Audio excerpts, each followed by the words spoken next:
311페이지. 회사는 대림상사.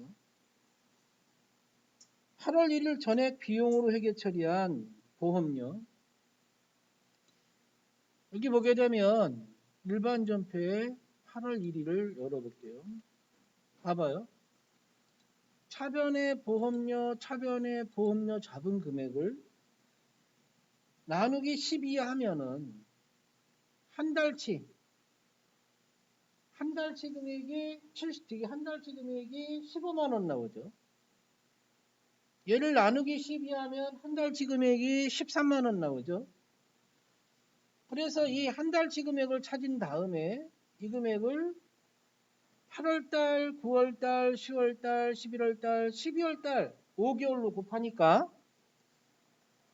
75만 원이 순수한 이번 연도 비용이 돼야 되고, 역시 이거를 5개월로 곱하니까 13만 원을 5개월로 곱하니까 65만 원이 순수한 이 비용으로 남아야 돼. 너무 많이 잡힌 거죠? 그래서 이 비용 중에서 대변으로 빼야 되고 이 비용 중에서 대변으로 빼야 되는 거야. 75만 원 남기고 빼야 되고, 그죠? 이 금액에서 65만 원 남기고 빼야 된다는 얘기죠. 그래서 일반 전표 12월 31일 대변에 보험료 따라 하세요. 500번대 보험료. 결국에 5개월치 남기고 나머지 7개월치를 뺀다는 얘기죠. 그래서 대변에 105만 원을 빼고, 또 대변에 보험료 800번대 보험료가 되는 거예요. 역시 7개월치. 그래서 91만 원을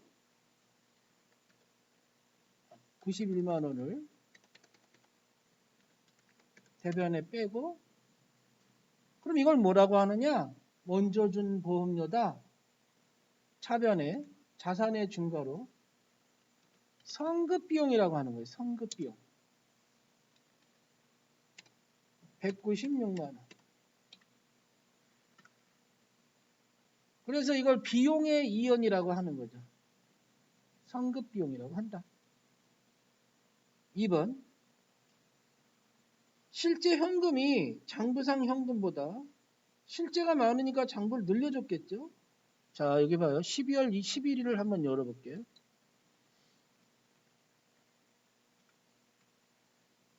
차변에 현금이 늘려 끼었죠. 당연히 장부가 실제를 마치기 위해서 현금을 늘려서 자산의 증가가 되는 거야. 얘는 가짜 계정이라 그랬죠. 돈이 늘어났는데 왜 늘어났는지 몰라 하고 가짜 계정으로 설정한 거랬죠. 자, 어느 변에 있어요? 대변에 있죠? 근데 이 문제가 이 가짜 계정이 판명이 되는 거예요. 결산일에 30만 원은 외상매출금의 회수이므로, 그러면 이게 봐봐. 이 대변에 있던 50만 원이 차변에 오면서 대변에 외상매출금 30만 원 이렇게 잡힌다는 얘기예요. 외상매출금은 회수한 거니까 자산의 감소 대변에 잡히겠죠. 나머지 20만 원은 원인을 알 수 없다 그랬으니까 잡이익이라는 거예요. 어쨌든 간에 여기 있는 현금가부적은 어느 변에 있어? 대변. 밝혀지면 어느 변으로 와야 돼? 차변으로. 자, 12월 31일 다시 올게요.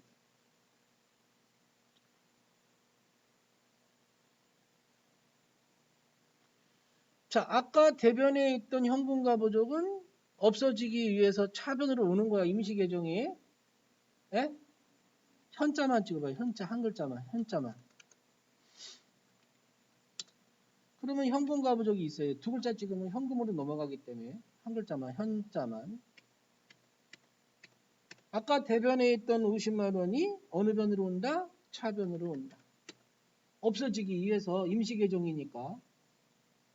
그리고 대변에는 문제를 보니까 30만 원은 뭐를 회수한 걸로? 예, 대변에 외상매출금 회수한 걸로. 거래처 넣어야 돼. 영진 상사라고. 영진 30만원. 그리고 나머지 20만원은 원인을 알 수 없죠. 결산 때까지 원인이 안 나오면 수익의 발생으로 잡스러운 이익, 잡이익으로 보는 거예요. 잡이익으로. 돈이 원인이 없기 때문에. 잡이익. 현금과 부족은 임시 계정으로 설정했다가 대변이 남으면 잡이익, 원인이 차변이 모자르면 잡손실 이렇게 되는 거예요. 자, 이래서 1번과 2번은 12월 31일 날 하는 수동결산이고 3번은 따라하세요. 재고자산, 대손설정, 감가상각, 무형자산, 퇴직급여, 법인세 등 이렇게 6가지가 대부분이 자동결산이다.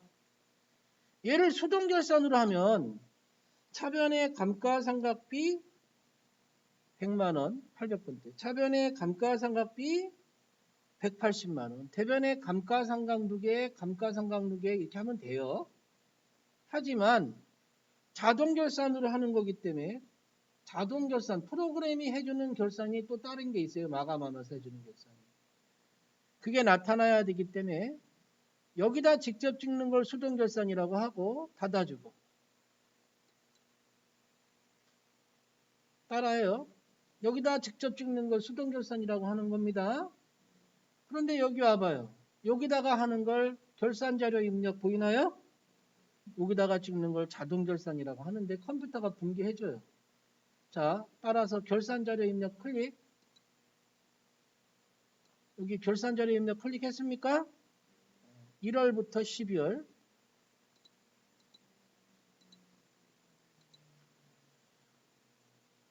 건물 100만원은 여기 보면 800번대니까 판매비와 관리비 쪽으로 내려와서 쭉 내려와요. 감가상각비 찾아보고 건물 여기다가 100만원을 찍어주면 돼요. 100만원 1 플러스 100만원 금액을 찍어줬어요. 판매관리비 찾아와서 쭉 내려와서 감가상각비에 건물 찾아서 100만원 찍었어요. 기계장치 얘는 여기 봐봐요. 여기 있는 게 아니고 기계장치는 공장이니까 올라가면은 경비 밑에, 여기 경비 밑에 일반 감가상각비라고 보이죠? 거기 기계장치라고 보이죠? 여기에 180만원. 100만원과 180만원을 찍어줬나요? 그러면 얘보고 분개를 해달라고 명령을 내리는 게 자동결산이에요. 100만원, 180만원 찍어줬으면 여기 봐봐요. 전표 추가라는 키 보이죠? 전표 추가라는 키 보이죠? 추가. 그러면 얘 하면은 이건 다시 나올 필요 없고 닫아버리고 전표 추가 얘 했어요? 일반 전표 12월 달 가서 한번 열어봐요. 일반 전표 12월 31일.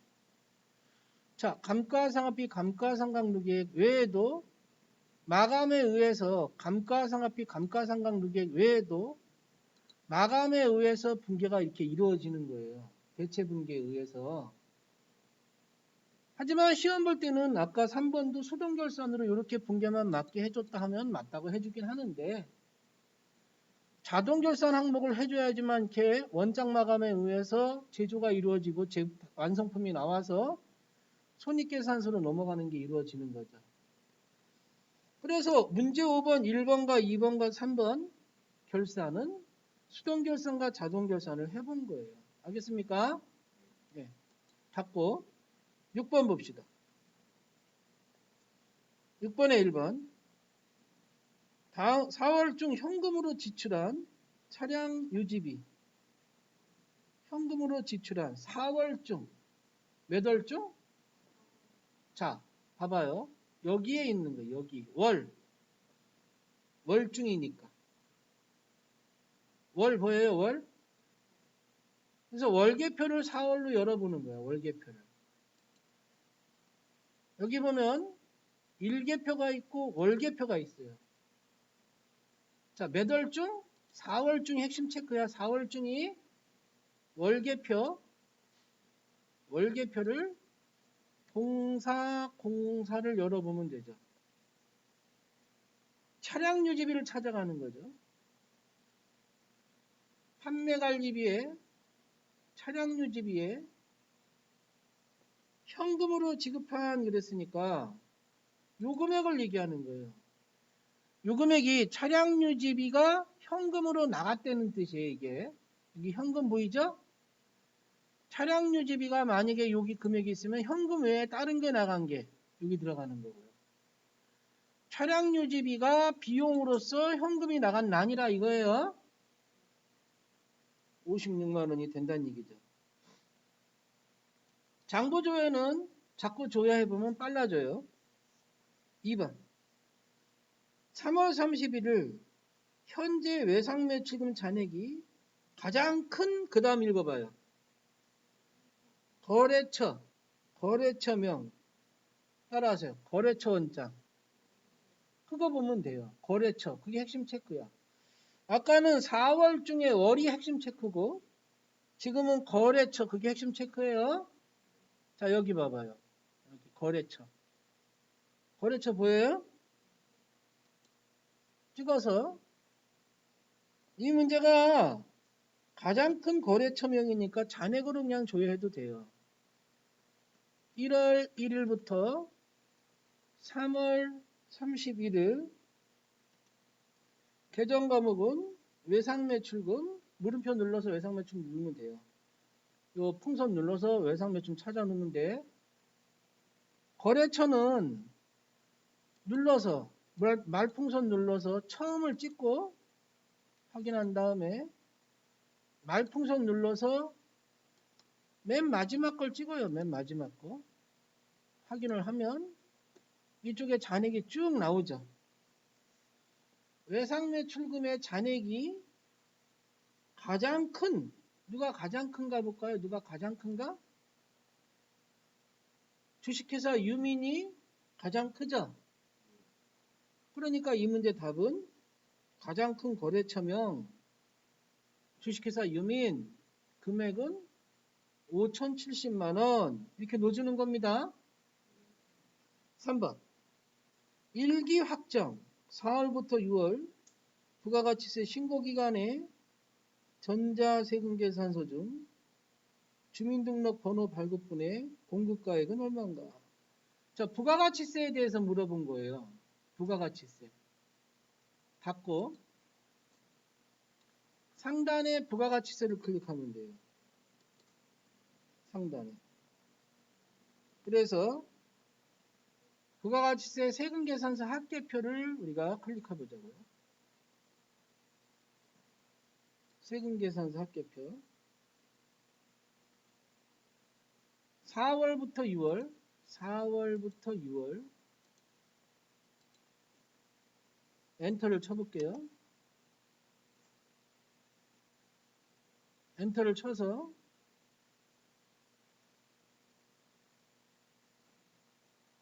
쳤나요? 주민등록번호 발급분을 찾아봐야죠. 주민등록번호 발급분. 여기 상단에 보면 주민등록번호 발급분 두 번째, 세 번째 보이나요? 거기에 공급가액이 얼마냐고 물어봤죠? 얼마가 나와요? 주민등록번호 발급분 500만원. 보였나요? 이렇게 해서 찾아달라고 하는 거죠.